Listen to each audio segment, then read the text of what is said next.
Hola, continuamos con nuestro canal de YouTube. Vamos a ver ahora un tema bien importante en anualidades, que sería el cálculo de la tasa de anualidades. Veamos.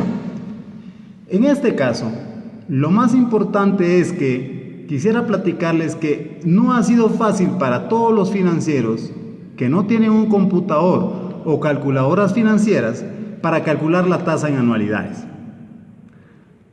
Vamos a hacer un ejemplo paso a paso para llegar a una tasa razonable.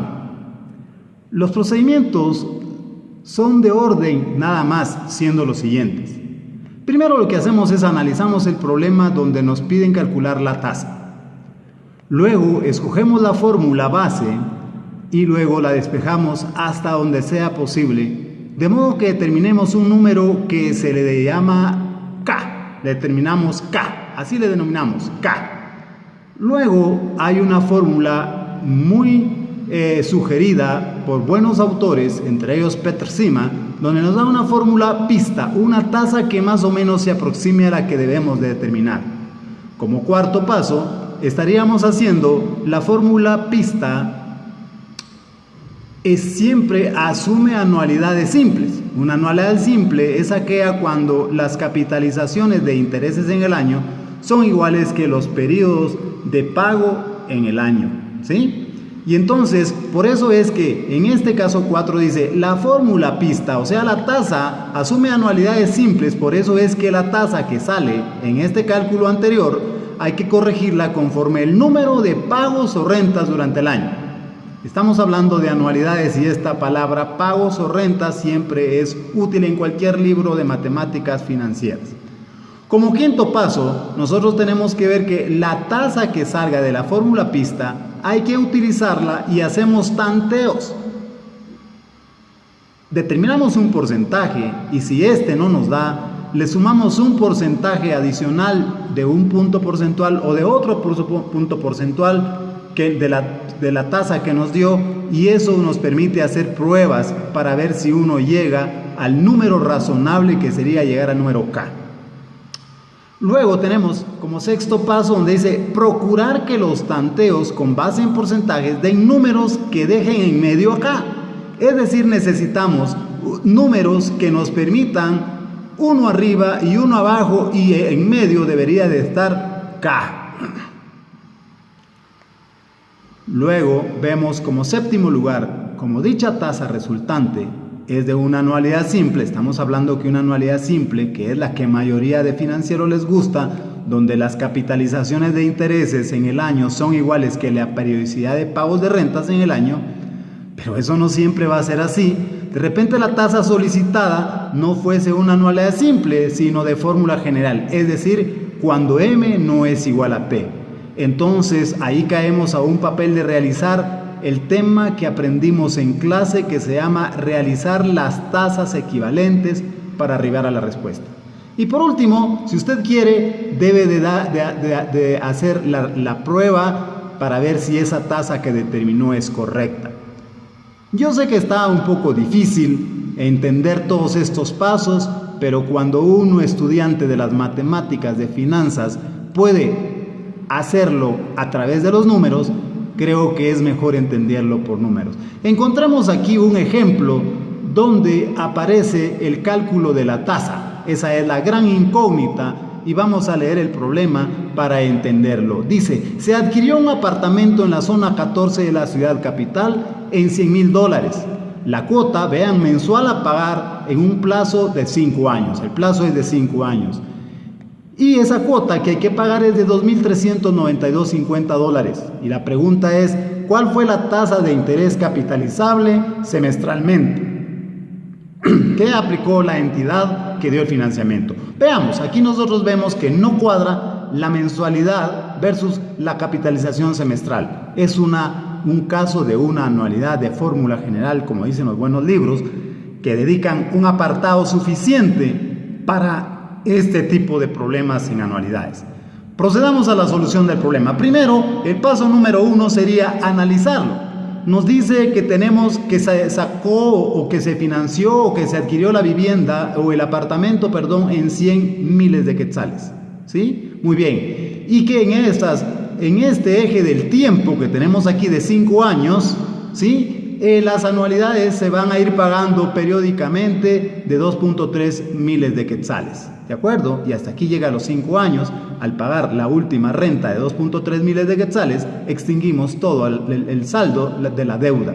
De manera que en este punto inicial estamos hablando de un dato importante para poder tomar las decisiones en nuestra solución del problema. Estamos hablando del valor actual. A es el valor actual en nuestra simbología que hemos estado empleando. Luego R es las rentas o pagos que se hacen, que son 2.3 miles de quetzales. El tiempo es de 5 años, pero lo vamos a utilizar para la fórmula pista con la cantidad de pagos de renta a lo largo del periodo, que sería multiplicar 5 por 12, 60. Y luego tenemos que la periodicidad de esa renta son 12, pero nuestra gran incógnita es la tasa de interés, y le pusimos J pues porque es capitalizable varias veces en el año. Es capitalizable, según el dato aquí, 2 veces en el año, porque es semestral, ¿de acuerdo? Y entonces, de acuerdo a mi técnica de enseñanza, llegamos nosotros a hacer un diagnóstico, una conclusión del problema. Primero, ¿cuál es nuestra incógnita? Nuestra incógnita es cálculo de la tasa en función del valor actual. Luego, definimos qué tipo de renta es, anualidad de renta fija o constante, porque 2.3, 2.3, 2.3, no hay variabilidad, y como no nos dice, se trata de una anualidad ordinaria o vencida. Y esta es una técnica que empleamos en mi formulario, donde definimos ¿cuántas rentas en el año hay? ¿Hay varios pagos de renta en el año? Sí, son 12. ¿Cuál es la tasa? ¿Es efectiva o nominal? Es nominal porque es capitalizable más de una vez en el año, de manera que se trata de la fórmula del caso 4. Y entonces venimos y escogemos la fórmula base. La fórmula base. Recuerden que era cálculo de la tasa en función del valor actual, así que escogemos esa fórmula base como paso número 2. Y entonces, como decía en los procedimientos, hay que despejarla. Y entonces estamos despejando esta fórmula que queda de esta manera. No me gusta hacer un montón de pasos en el despeje, porque esto es motivo de un capítulo que nosotros damos en el programa del curso de cómo debes despejar. Pero una vez ya aprendiste a despejar, ¿por qué vamos a despejar a cada rato? Sería un error grandísimo si ya tenemos la limonada hecha, ¿no? Y entonces ahora, después de haber sustituido, resolvemos en lo posible lo que podamos de acuerdo a los procedimientos. Así que nos quedó esto, 100.000 partido 2.392 de valores conocidos. Y vean, esto es K. K es el numerito que resulte de eso. Y entonces, al hacer nosotros el cálculo, encontramos que K sería 41.79.728. Iríamos ahora al paso número 3. Y el paso número 3 es aplicar una fórmula que nos dé una tasa pista. Y yo estoy aquí dándole el mérito y felicitando a este gran autor, Petr Sima, de Matemáticas Financieras de la serie Shaun, donde nos dice que en el caso del valor actual, la fórmula pista para que nos dé una tasa pista sería esta: 1 menos K partido N elevado a 2 partido K.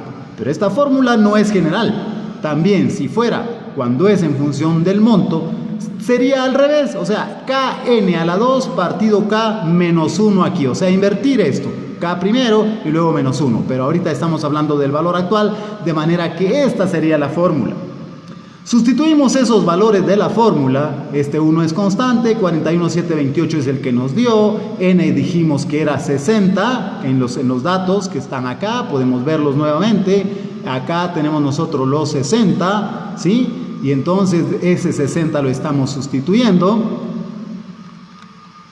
en esta fórmula, y luego la fórmula nos pide que se eleve a 2, partido 41.79.728, resulta que nos da este número, 0.012315, esa es la tasa pista. Pero dice, en el paso número 4 que habíamos hablado, es que esa tasa sugerida anterior hay que corregirla para que se convierta en tasa de anualidad simple. Dijimos que estas fórmulas están pensadas como una anualidad simple donde M es igual a P. Y entonces esta tasa nos dio 0.012315, pero la periodicidad de pagos en el año era 12, porque era